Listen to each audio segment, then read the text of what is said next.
अस्सलाम वालेकुम and welcome back to my channel. कैसे हैं सब? ठीक ठाक, अल्हम्दुलिल्लाह मैं बिल्कुल खैरियत से। आप कैसे हैं? सब ठीक ठाक हैं। आज मैं आप लोगों को बहुत ही इंटरेस्टिंग बातें बताऊंगी और ये बताऊंगी कि किसका दिल नहीं करता कि वो लाइफस्टाइल को लेविश तरीके से गुजारे, लग्जरी तरीके से गुजारे और अपने लाइफस्टाइल को अच्छे से अच्छा बनाए।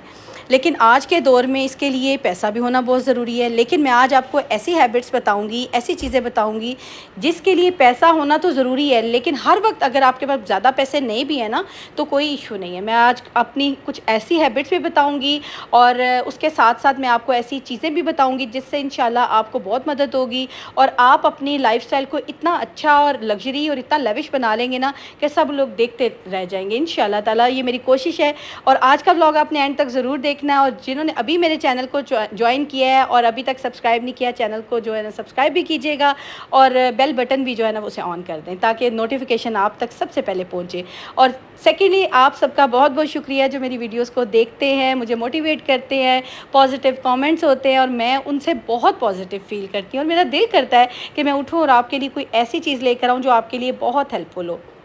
आते हैं अपने टॉपिक की तरफ। जी, हमारा टॉपिक है आज के दौर में, इस महंगाई के दौर में, इतनी मतलब तगो-दो के दौर में अपने लाइफस्टाइल को हम लोग किस तरह से लेविश और लग्जरी कर सकते हैं। देखिए, लाइफस्टाइल को हम मेंटेन तो रख सकते हैं, लाइफस्टाइल को हम लोग जो है ना अच्छे से अच्छा तो बना सकते हैं, लेकिन ऐसा हो कि लग्जरी भी हो, लेविश भी हो और पैसा जो है ना वो आप अपनी जेब के मुताबिक जो है ना वो खर्चें और आपका लाइफस्टाइल बहुत लग्जरी सा नज़र आता हो। तो चलें जी, आते हैं सबसे पहली हैबिट की तरफ जो मैंने खुद अडॉप्ट की है। मैं क्या करती हूँ, मैं सबसे पहले ना अपने घर में जो भी मैंने चीज़ ख़रीदती है ना, मैं मनी सेविंग करती हूँ। मनी सेविंग जो है वो सबसे अच्छी हैबिट है। आपने अपने बच्चों को भी अभी से लगाना है, बेटियों को ख़ास तौर से, कि वो मनी सेविंग करें। जिस बच्ची को, जिस औरत को पैसा जमा करने की, पैसा सेविंग करने की आदत होगी ना, वो कुछ भी ख़रीद सकती है, क्योंकि जब उसको ज़रूरत होगी कि मैंने ये चीज़ ख़रीदनी है तो उसके पास पैसे मौजूद होंगे। उसके लिए उसे महीना इंतज़ार नहीं करना पड़ेगा, कुछ हफ़्तों इंतज़ार नहीं करना पड़ेगा। वो अपने पैसे निकालेगी और अपनी मनपसंद चीज़ ख़रीद लेगी। इस तरह से वो अपने लाइफस्टाइल को मेंटेन भी रख सकेगी। आज की चिट चैट के साथ साथ ना मैं आपको ना सिंगापुरियन स्पैगेटी भी बनाना सिखा रही हूँ और ये आपने देखते जाना है और जो चीज़ आपको समझ आती है तो नोट डाउन कर ले। अगर कुछ आपको नहीं समझ आ रहा तो कमेंट बॉक्स में पूछ लीजिएगा, इंशाल्लाह मैं आई विल गाइड यू। तो जी, आते हैं बात की तरफ। बात ये मैं कर रही थी कि हमारी हैबिट्स जो है ना वो ऐसी होनी चाहिए कि हमारा लाइफस्टाइल खुद ब खुद ही लग्जरी नज़र आए, अच्छा नज़र आए, लेविश नज़र आए और कोई देखे तो अशश कर उठे और वही सोचे कि इनका तो इस तरह से आमदन नहीं है जिस तरह का इनका लाइफस्टाइल, ये कैसे मेंटेन करती है। सेकंड पॉइंट जो बहुत ज़रूरी है और बहुत इंपॉर्टेंट है वो ये कि आप देखें कि आपकी शादी हुई, आपका फ़र्नीचर है, 8-10 साल गुजर गए और फ़र्नीचर आपको पुराना लग रहा है। पॉलिश करवाएं या जो भी कराएं, लेकिन मैंने अपने फ़र्नीचर के साथ क्या किया है, मैंने जितना ओल्ड फर्नीचर था ना सबको मैंने कुल्टिंग कराई। आपको पता है वेलवेट बहुत ट्रेंड में थी, अभी भी स्टिल है, लोग करवा रहे हैं। वेलवेट की कुल्टिंग कराई, वॉल्स को मैंने वॉलपेपर करवाया, मतलब लेकिन ये मैंने सारी कुल्टिंग और ये सारी जो चीज़ें हैं या मैंने उसकी रेनोवेशन फ़र्नीचर की कराई, ये मैंने मनी सेविंग से कराई है। जो बेसिक मेन हमारा पॉइंट है ना वो ये है मनी सेविंग। अगर आपके पास पैसे इकट्ठे आपने किए हुए हैं, या जैसे कि एक बहुत अच्छी सी आदत है, मोस्टली लेडीज़ करती भी होंगी, कमेटी डाल लेती हैं। कमेटी से ये हो जाता है कि आपको एक अमाउंट जो है ना इकट्ठी आपके हाथ में आ जाती है। आप कोई भी उससे कर सकते हैं, कुछ भी अपने घर को सेट कर सकते हैं, अपने बच्चों की पढ़ाई पे लगा सकते हैं, आपने उम्रे पे जाना है, मतलब कुछ भी अच्छा जो आपका दिल है, ख्वाहिश है, आप पूरी कर सकते हैं। तो देखने वाला तो ये सोचेगा पता नहीं इसने कहाँ से पैसे इकट्ठे किए। ये आपकी समझदारी, सूझबूझ और अक्लमंदी है कि आप अपने पैसे जोड़ के, सेव करके अपने घर की चीज़ें बनाएं। आपने अक्सर मेरे व्लॉग्स में देखा होगा कि जो मेरा रूम है, जो गेस्ट रूम है जिसमें सारा ग्रीन फर्नीचर है, वो टोटली मेरा पुराना फर्नीचर था। बिल्कुल आप कभी देख लेते ना तो आप कहते कि ये तो फेंकने वाला है। सच में उसको मैंने सारा उसका फ्रेमवर्क बनवाया, हार्डबोर्ड लेके सारा उसका फ्रेम चेंज करवाया, फिर उसकी कुल्टिंग करवाई, फिर उसको वेलवेट का सारा, इवन के जो चेयर्स थी वो भी बहुत पुरानी थी, तो वो सारा का सारा फर्नीचर जो है वो ब्रांड न्यू हो गया। सेम इसी तरह मेरे लाउंज में आपने सिटिंग में देखा होगा, एक सिटिंग है, 2 सीटर बना हुआ है, वो भी एक टेबल था जो आम टेबल होते हैं लकड़ी के, वो था, उसको फिर सारी ऑल ओवर कुल्टिंग करवा के मैंने सारा सेट करवाया। ये आपको आइडिया इसलिए दे रही हूँ कि आपके घर में अगर फर्नीचर पुराना है ना तो सबसे पहले अपने फर्नीचर को रेनोवेट करा लें।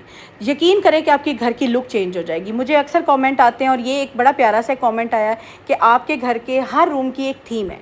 वो मैंने थीम खुद चेंज की, मुझे लगता है कि जैसे हर जगह पे हर कलर नहीं होना चाहिए, एक रूम में एक ही कलर होना चाहिए, उससे फिर आपको एक बड़ी अच्छी सी वाइब्स आती हैं और लुक भी ना एंटर होते ही घर में कमरों में ना आपको एक डिफरेंट सी लुक आती है। एक पूरे घर में रंग बिरंगी चीज़ें होंगी ना, यहाँ पे भी कुछ भी पड़ा है, कुछ भी रखा हुआ है, तो उससे ना आपके घर की एक तो सेटिंग अच्छी नहीं होती और मतलब अजीब सा मुझे लुक आती है। तो ये आपने ज़रूर करना है। आपने ना अपनी ऑर्गेनाइजेशन जब करें ना, जब भी आप सेटिंग चेंज करें तो अपने कलर की, अपने रूम की थीम को एक जैसा कर लें, आहिस्ता आहिस्ता कर लें। कोई मसला नहीं कि मैं ये कहती हूँ कि आप अचानक से अपने पे बर्डन डालें। थोड़े थोड़े पैसे सेव करें, अपने घर को, अपने बेडरूम को, अपने ड्राइंग रूम को अच्छे से अच्छा बनाने की कोशिश करें। और money saving is very important. अच्छा, जब तक आप ना अपनी चीज़ों को, अपनी लाइफ को ऑर्गेनाइज़ नहीं करेंगे ना, तो आपका लाइफस्टाइल जो है ना वो लेविश और लग्जरी नहीं होगा। वो कैसे? वो इस तरह से देखें, आप पूरा एक वीक है, हर औरत का दिल करता है कि मैं हर रोज़ खाना बना रही होती हूँ, घर से ही खा रहे होते हैं, तो थोड़ी सी वीकेंड पे ना चेंज आए। वो हमारी चेंज कैसे आ सकती है कि हम सारा वीक जो है ना वो घर में खाना बनाएं, बच्चों को भी तरकीब करें कि वो आराम से ना घर पे ही खाना खाएं। जिस तरह से आजकल का एक बन गया ट्रेंड के बच्चे जो है ना वो शाम में बाहर से ऑर्डर करते हैं, ऑनलाइन चीज़ें मंगवाते हैं और खाते हैं, तो ये देखिए ना, इसके लिए भी पैसा चाहिए। और इस तरह से अगर आप करेंगे तो पूरे महीने का आपका बजट जो है ना वो डिस्टर्ब हो जाएगा। मेरी कोशिश होती है कि मैं पूरा वीक जो है ना वो घर में खाना बने। अगर बच्चों ने कुछ ऐसा भी खाना ना, स्नैक्स लाइक शाम में खाने हैं, तो वो भी मैं घर में बनाऊँ, वो भी मैं बाहर से ऑर्डर ना करूँ। तो उससे होता ये कि हमारे पास ना वीकेंड पे फैमिली टाइम भी आ जाता है, हम जिसमें बाहर निकलते हैं, थोड़ी आउटिंग करते हैं, घूमते फिरते हैं, आइसक्रीम खाते हैं, थोड़ा सा बाहर से फास्ट फूड खाते हैं, हाई टी कर लेते हैं, तो हमारा ये ना बड़ा अच्छा एक ना लाइफस्टाइल मेंटेन हो जाता है। वीक में एक दफ़ा जाने से आपका बजट डिस्टर्ब नहीं होता। और अगर डेली ऑनलाइन ऑर्डर हो रहा है, बच्चों के लिए कुछ हो रहा है, कुछ भी राइडर्स आ रहे हैं और आपके घर पे डिलीवरियाँ हो रही हैं, तो सोचिए इससे बजट भी हिलता है और आपका जो एक लाइफस्टाइल है ना वो उस तरह से मेंटेन नहीं रह सकेगा। ना चाहते हुए भी आपको, ज़ाहिर सी बात है, बच्चों के ऑर्डर्स आएंगे, आपको पेमेंट करनी पड़ेगी। बच्चों को सबसे पहले ना अपने साथ अटैच करें, बच्चों का माइंड सेट करें, क्योंकि एक माँ ने ही बच्चों को अपनी तरह जो है ना वो बनाना है। अगर आप प्लानिंग करती हैं, आप सोचती हैं और बाकी मेंबर्स आपके साथ नहीं चलते, तो फिर ये चीज़ें आपके सोचने से जो है ना वो अमल दरामद में नहीं आएंगी। ये तभी होंगी जब, तभी चीज़ें ऑर्गेनाइज होंगी जब आप सबको अपने साथ लेके चलेंगी। अपने घर को ऑर्गेनाइज और अपनी लाइफस्टाइल को जो है ना वो लेविश और लग्जरी बनाना मुश्किल तो है, नामुमकिन नहीं है। और इसके लिए ज़्यादा पैसों की भी ज़रूरत नहीं है। मैं हमेशा कहती हूँ कि आप कम पैसों में भी अपने लाइफस्टाइल को बहुत अच्छा मेंटेन कर सकती हैं। और मैंने अपने घर को अगर इस तरह से ऑर्गेनाइज़ किया है या मेंटेन किया है, या ये रातों रात नहीं हुआ, इस पर मुझे बड़ी एफ़र्ट करनी पड़ी है, बड़ा टाइम लगाना पड़ा है। उस एफ़र्ट की वजह से आज जब आप मेरे व्लॉग्स देखते हैं या मुझे मेरी बात सुनते हैं, तो आपको नज़र आता होगा कि इसका घर बड़ा ऑर्गेनाइज्ड है, साफ़ सुथरा है, हर चीज़ सलीके से, करीने से है। क्योंकि मुझे कमेंट्स आते हैं और मुझे बहुत अच्छा लगता है, लेकिन ये मैंने रातों रात मेरी बहनों नहीं किया, इस पे मुझे टाइम लगा है। मेरे मनी तो लगे हैं, लेकिन मेरा टाइम भी लगा है। और मनी भी मैंने वो लगाए हैं जो मैंने सेविंग्स की हैं। मैंने बहुत सेविंग की है, मेरी हर साल कोई कमेटी चल रही होती है। ऐसा नहीं होता कि मुझे जो है ना वो एक्स्ट्रा मनी मिल रहे होते हैं, जी आप ये चीज़ ख़रीद लो, ये चीज़ ख़रीद लो, क्योंकि मियाँ ने घर का एक सर्कल चलाना होता है, एक सिलसिला चलाना होता है, हम उसको डिस्टर्ब नहीं कर सकते। तो हमें जो पॉकेट मनी मिले या हमें सेविंग के लिए पैसे मिले या हम जो सारे अखराजात में से पैसे बचाएं, हम उसकी कमेटी डालें। और हमारे पास एंड ऑफ ईयर या एंड ऑफ 6 मंथ या देखिए कमेटी पहले भी मिल जाती है, आपको ज़रूरत हो तो आप पहले भी ले सकते हैं कह के। तो आप अपना कोई ना कोई जो चीज़ है ना जो आपकी पेंडिंग पड़ी हो ना, आप उस पे अपना पैसा लगा सकते हैं। और आपका लाइफस्टाइल अच्छा होगा तो लोग 100% आपसे पूछते होंगे कि तुम चीज़ कैसे बना लेती हो, तो तुम्हारे मियाँ तो सैलरीड है, उसकी तो सैलरी आती है और मंथ एंड पे आती है, तो तुम कैसे ले लेती हो। ये अक्लमंदी और सूझबूझ आपकी होगी कि आप जो है ना वो अपने घर को कैसे मेंटेन करती हैं। नेक्स्ट जो हैबिट आपने अडॉप्ट करनी है, ये मेरी बहुत बुरी वाली हैबिट थी, जो कि मैंने आहिस्ता आहिस्ता इस पर ना वर्क किया है और अब जाके मेरी ये आदत ख़त्म हुई है। आपने देखा होगा, आप लोगों के भी मोबाइल्स में आपने बहुत सारे ऐप्स जो है ना वो डाउनलोड किए होंगे, लाइक दराज है और भी पता नहीं ढेरों ढेर से हैं जो कि आपने ऐप्स किए होंगे जो कि ऑनलाइन चीज़ें आपको घर डिलीवर करते हैं।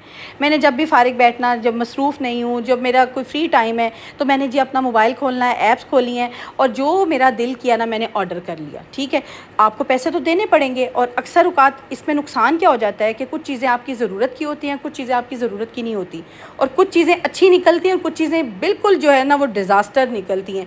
तो आप देखें ना, आपने जब भी शॉपिंग करनी है तो कोशिश करें कि ठीक है, ऑनलाइन का बहुत फ़ायदा है, बहुत ज़रूरी चीज़ है, ऑनलाइन ऑर्डर करें। और अगर नहीं है तो ऑर्डर इस तरह से ना करें कि छोटी छोटी चीज़ें जो है ना वो आप बाहर जाके ले लें। मुझे होता था पहले कि क्या आप जाना है, फ्यूल भी तो लगना है, और इसी तरह ऑनलाइन ऑर्डर करूं, लेकिन अक्सर औकात चीज़ें ना डिज़ास्टर निकलती हैं और इतनी गलत और ख़राब निकलती हैं ना कि पैसे जब ज़ाया हो जाते हैं। तो उससे बेहतर मुझे लगता है कि अब मैं फ्यूल लगा के ना एक ही दफ़ा निकलूँ, मार्केट जाऊँ, अगर मुझे क्रॉकरी चाहिए तो क्रॉकरी की चीज़ें ले लूँ, अगर मुझे कपड़े चाहिए तो कपड़े ले लूँ, जूते चाहिए तो जूते ले लूँ। लेकिन ये मैं एक प्लान करती हूँ, वीकेंड पे एक मेरा प्लान होता है कि आज मैंने इस वीकेंड पे ये चीज़ें करनी है, इस वीकेंड पे मेरी ग्रॉसरी होगी, इस वीकेंड पे मैंने शॉपिंग अपने से रिलेटेड, अपने बच्चों से रिलेटेड करनी है। तो देखिए जब एक ही दफ़ा आप निकलते हैं ना तो फ्यूल की भी बचत हो जाती है, चीज़ भी आपकी मनपसंद आती है, साइज़ का भी फ़र्क नहीं आता। और जो डिज़ास्टर वाली एक सिचुएशन है मेरे साथ हुआ है, तो मैं तो अब इस चीज़ से बड़ा बचती हूँ। आपको भी ये टिप दूँगी, हैबिट अपनी ये बना लें कि फ़जूल किस्म के ऐप्स आप बिल्कुल उनको पहले तो डिलीट ही कर देना। और अगर आपके पास कुछ रखे हुए हैं तो कोशिश करें कि चीज़ों के रिव्यू देखे बगैर, चीज़ों को ऑब्ज़र्व किए बगैर मत मंगवाया करें। वेस्ट ऑफ मनी है, वेस्ट ऑफ टाइम है आपका ना। अच्छा, जब भी आपने बाहर निकलना है ना ग्रॉसरी के लिए स्पेशली, या आपने कोई भी शॉपिंग करनी है, एक लिस्ट बना लेनी है। होता क्या है, जब हम लिस्ट बनाए बगैर जाते हैं ना ग्रॉसरी के लिए सपोज जाते हैं, तो हम लोग जो चीज़ नज़र आई है अपने उसमें डाल ली, ट्रॉली में डालते गए और हमें लगता है अच्छा चले 2 ले लें, 4 ले लें, 8 ले लें, और अक्सर औकात वो चीज़ पड़ी भी होती है और अक्सर उनकी हमें ज़रूरत भी नहीं होती। और ऐसे फ़जूल और एक्स्ट्रा चीज़ें लेने से क्या होता है, हमारा बजट ख़राब हो जाता है। मैं तो जब भी ग्रॉसरी के लिए जाती हूँ मैं लिस्ट बना लेती हूँ और मेरे माइंड में होता है कि मैंने इससे ज़्यादा चीज़ें नहीं लेनी, और 1 महीने की ग्रॉसरी मैं ज़रूर करती हूँ, उससे ज़्यादा नहीं करती, क्योंकि आजकल वैसे भी आपको पता है बरसात का मौसम है, इसमें कीड़ा लग जाता है, मसाले एक्स्ट्रा नहीं ले सकती, कुछ भी नहीं ऐसा ले सकता, और हर बंदा ही उतना ही लिमिटेड चीज़ लेता है जो कि 1 महीने में यूज़ हो जाए। उससे ही होता है हमारा एक बजट भी कंट्रोल में रहता है, और हमें पता होता है कि हमारे पास एक्स्ट्रा चीज़ें अगर पड़ी हैं तो ये नेक्स्ट मंथ में काम आ जाएंगी। लेकिन उतनी चीज़ें लें जो नेक्स्ट मंथ आने तक आपका पूरा हो जाए। डेली लाना या एक एक चीज़ करके लाने से भी ना आपका फ्यूल भी ज़ाया होता है, आपकी एनर्जी भी ज़ाया होती है, आपका टाइम भी ज़ाया होता है। इस महंगाई के दौर में बिजली की बचत करना भी मत भूलिएगा, इससे आपके बिल में कमी होगी और आप अपना लाइफस्टाइल बहुत अच्छे तरीके से मेंटेन कर सकती हैं। होपफुली आज का व्लॉग अच्छा लगा होगा, अमल भी कीजिएगा, दुआओं में भी याद रखिएगा। अल्लाह हाफ़िज़।